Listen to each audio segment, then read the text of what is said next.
Hi all, quite another game in the afternoon. You can tell my racing's been hammered recently. I've been overdoing it, but I'm hoping this will be okay. I've just been to the dentist, by the way, to have a filling changed. An old mercury one for a new kind of plastic one, so it's gone from black to white. So for the next 2 hours I can't eat anything. So no crunching noises from me at the moment. Maybe later. Right, let's play H4, I think. Now, knight G5. Also, this diagonal looks a bit nice, those dark squares. On the other hand, the knight coming to C4 sort of attacks that bishop continually, so making it a bit pointless. Maybe Rook H3 to F3 springs to mind for some reason, to attack F7.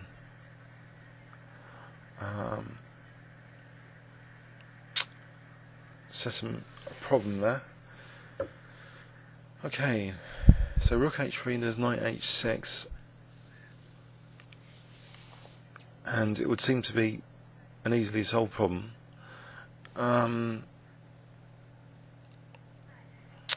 So Bishop A3, Knight C4 is another easily solved problem. This isn't looking great, so how about G4 by process of elimination to try and create some problems in the opponent's defensive tasks. So HG, Queen takes G4, Knight H6, Queen F3, Knight F5, maybe H5, King G2, etc. So I'm going to try that. H5 here then. So I guess Knight H6.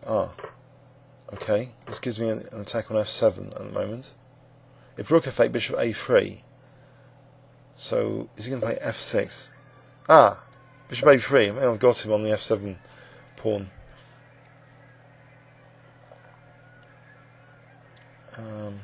My king's behind this stuff though, so I don't know. If Queen takes, if he ever comes to C4, the bishop's going to go back, and then Rook F8 is going to be a bit of a pain. So is there another way of doing things here? Really, Bishop B4 and A5 would stop A5 from black. That's something to bear in mind. But I haven't actually got the time to do that, so I think I'm going to have to take on F7 at the moment and accept the fact that Knight C4 will chase the bishop back, A5, and that'll be a problem. So I think the bishop has to go over here, and I have to somehow develop the rook over here one day by moving the bishop somewhere like G5. So King G2, Bishop G5, just to get it out of the scope of this knight, this monster knight on C4. Okay, unless there's anything really super clever here. I think Knight G5 is also useful to attack E6. So the monster knight on C4 is stopping me to develop, apart from the E3 square, where it's protected by a pawn. So now I can bring this rook in, and that would be great to get the rook to H7. So finally some liberation. So Rook H1. Unfortunately, I'm almost losing a piece after that, so I'm going to have to play Rook H5, virtually the only move. And if I can get in, or hang on, am I speaking too soon? Maybe Bishop C1. Bishop C1 is better instead of Rook H5. I think I'll go for that actually. So keeping that pesky knight on G5. Maybe I can continue with F4, and so that would entrench it better on G5, and then King F3. Okay, I think I'll go for that. F4 and King F3. Or even, if not Knight F5, then Rook H6. If Knight F5, then the Rook can maybe come down to H7. There's a little trap actually. Rook H6, Knight F5, Rook E6, Rook takes G5 check, and then taking that. So maybe it's best just to play Rook H7. But I really don't see how I'm going to break the opponent's blockades here. So maybe, I don't know, Rook H6, Knight F5, maybe there's Rook F6. The check on e3 though would win this c2 pawn. Say I take king and knight takes c2, then I don't know, knight takes e6. So I think I'm going to go for this invasion actually with rook f6. After all, it doesn't matter about losing the c2 pawn; it's double pawns anyway. So, but the a pawn is sometimes very dangerous in this whole system. So I'm a bit concerned now. Okay, I'll guard the e3 square. Right. So more trouble ahead. If rook h7, though, I might be able to play f5 as a temporary pawn sack to liberate the bishop, at least to the f4 square. I think I'll do this. So if takes e6 and then bishop f4, I'm going to have to try and get this rook probably to a8 to stop this almighty pawn soon. It's a bit tricky, this game, isn't it? Or it can come to h1. So anyway, giving the bishop the f4 square is a good idea. So I can at least play rook h1, but I'm running a bit short of time. So bishop f4. Right, if that pawn dares come to a2, I think rook h1 to a1 is in order. But is there a potential mating that I can weave here? Doesn't look like it. I'll throw in this check anyway, just to drive the rook back to h7, and that shows there's nothing really. Rook h7. Seeing what he's going to do here. So if a2, I'm definitely going to come back because the pawn won't be protected on a2. If knight g6.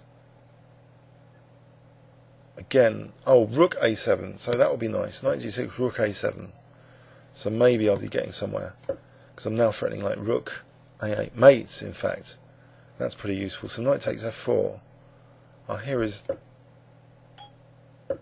Oh, it's not mating. I thought it was mating. Right, here. Check. If king f6, rook f7 looks to be mate though. Right. So I can go for a perpetual check. Is there anything better? I'm running short of time as well. So, anything better than the perpetual?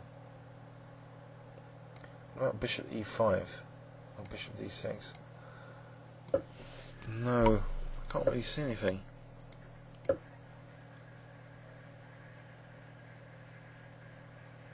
Knight h7? Knight h7 to f6 comes to mind. If it's not already a draw by repetition. Or rook f7 here. Right, knight h7. If I can get to f6, surely that would be kind of dangerous. Only 28 seconds.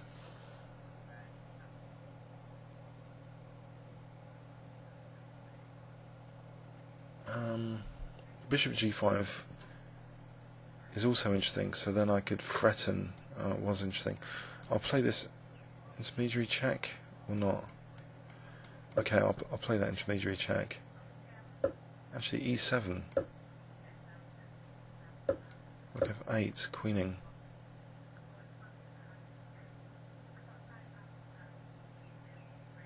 So rook takes h8, and then I can queen next move. I hope. Yep, the opponent's resigned, so he's not testing my last remaining 18 seconds.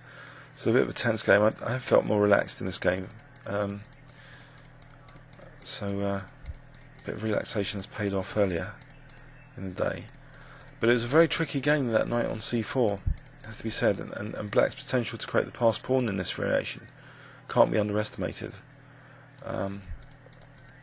Because of these double pawns, it's easier for black to create a passed a pawn, and that's pretty fearsome. So this f5 I think was key to keep him in the game. This pawn sack absolutely key to give the bishop f4 the f4 square, so my rook could actually return.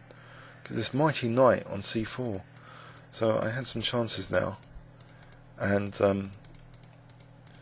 So after knight h7, it became dangerous for this e6 pawn, in fact.